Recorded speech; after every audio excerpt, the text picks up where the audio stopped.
Welcome friends. December থেকে ঢুকবে না লক্ষ্মীর ভাণ্ডারের টাকা। যদি এই সমস্ত লোকেদের জন্য খারাপ খবর। পশ্চিমবঙ্গের লক্ষ্মীর ভাণ্ডার প্রকল্প নারীদের আর্থিক উন্নতির জন্য স্পেশাল উদ্যোগ। এতদিন সুরাহা দিয়েছে, এবার বিপদ। নতুন নিয়ম আপডেট করেছে সরকার। 2021 সালে মুখ্যমন্ত্রী মমতা বন্দ্যোপাধ্যায়ের দ্বারা চালু করা লক্ষ্মীর ভাণ্ডার সাধারণ শ্রেণীর মহিলাদের জন্য প্রতি মাসে 500 টাকা দেওয়া হতো, আর তপশিলি জাতি মহিলাদের জন্য 1000 টাকা অফার হতো আগে। এবার 2024 সালের লোকসভা নির্বাচনের আগে পরিমাণটি পরে যথাক্রমে 1000 এবং 1200 টাকায় বৃদ্ধি করা হয়েছিল। কিন্তু এখন একটি উল্লেখযোগ্য নতুন নিয়ম চালু করা হয়েছে, যা প্রকল্পের অনেক সুবিধাভোগীকে চরমভাবে প্রভাবিত করতে পারে। আসলে পশ্চিমবঙ্গের বেশিরভাগ মহিলার জন্য লক্ষ্মীর ভাণ্ডার প্রকল্প আর্থিক স্বাধীনতা এবং নিরাপত্তার একটি গুরুত্বপূর্ণ উৎস। এবার যদি তাদের নাম সুবিধাভোগীদের তালিকা থেকে বাদ দেওয়া হয়, তবে এটি অসুবিধার কারণ হতে পারে। অতএব এই মূল্যবান সহায়তা যাতে না হারাতে হয়, তার জন্য সরকারের নির্দেশাবলী অনুসরণ করা দরকার। ডিসেম্বর থেকে শুরু করবে।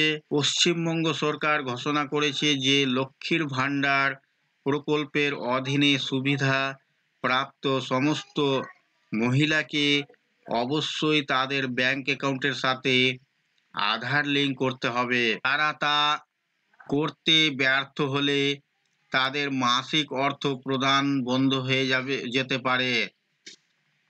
এই নিয়মটি সাধারণ এবং তপশিলি বর্ণের মহিলা উভয়ের ক্ষেত্রে প্রযোজ্য। যারা এই প্রকল্পের অধীনে সহায়তা পাচ্ছেন, সরকারি সুবিধার অপব্যবহার রোধে এই নিয়ম চালু করেছে সরকার।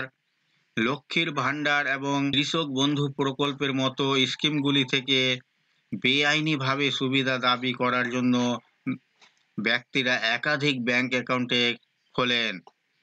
এবার নতুন নিয়মে গ্রাহকেরা ব্যাংক অ্যাকাউন্টগুলির সাথে আধার লিঙ্ক করলেও সরকার এটা নিশ্চিত করতে পারবে যে শুধুমাত্র যোগ্য মহিলারা আর্থিক সহায়তা পাবেন। সিস্টেম স্বচ্ছ করার এবং জালিয়াতি কমানোর প্রচেষ্টার অংশ এই নতুন নিয়ম। যদিও সরকারের উদ্দেশ্য ভালো, কিন্তু নতুন নিয়মটি অনেক নারীর জন্য, বিশেষ করে গ্রামীণ এলাকায়, একটি চ্যালেঞ্জ তৈরি করতে পারে। এই এলাকার অনেক মহিলা তাদের ব্যাংক অ্যাকাউন্টগুলিকে আধার কার্ডের সাথে লিঙ্ক প্রক্রিয়ার সাথে পরিচিত নাও হতে পারেন। প্রযুক্তিগত বাধার কারণে সমস্যার সম্মুখীন হতে পারেন তারা। প্রসঙ্গত, নতুন নিয়ম মেনে চলতে আরও সময় লাগতে পারে। এই চ্যালেঞ্জগুলি মোকাবেলা করার জন্য সরকার মহিলাদের জন্য এই প্রক্রিয়ার সময়সীমাও বাড়িয়ে দিতে পারে। এই দরুন যারা সমস্যার সম্মুখীন হচ্ছেন, তাদের ব্যাংক অ্যাকাউন্টের সাথে আধার লিঙ্ক করার সুযোগ আরও বেশি করে আসবে। তো বন্ধুরা, এই ছিল আজকের এই ভিডিও আপনাদের জন্য। আশা করছি ভিডিও আপনাদের কাছে খুব তথ্যমূলক। ভিডিও ভালো লাগলে অবশ্যই লাইক করবেন, শেয়ার করে আপনার সকল বন্ধুদের সাহায্য করবেন, আর চ্যানেলটিতে নতুন হলে সাবস্ক্রাইব করে পাশে থাকা বেল আইকনে ক্লিক করবেন। আবার দেখা হবে নেক্সট ভিডিওতে।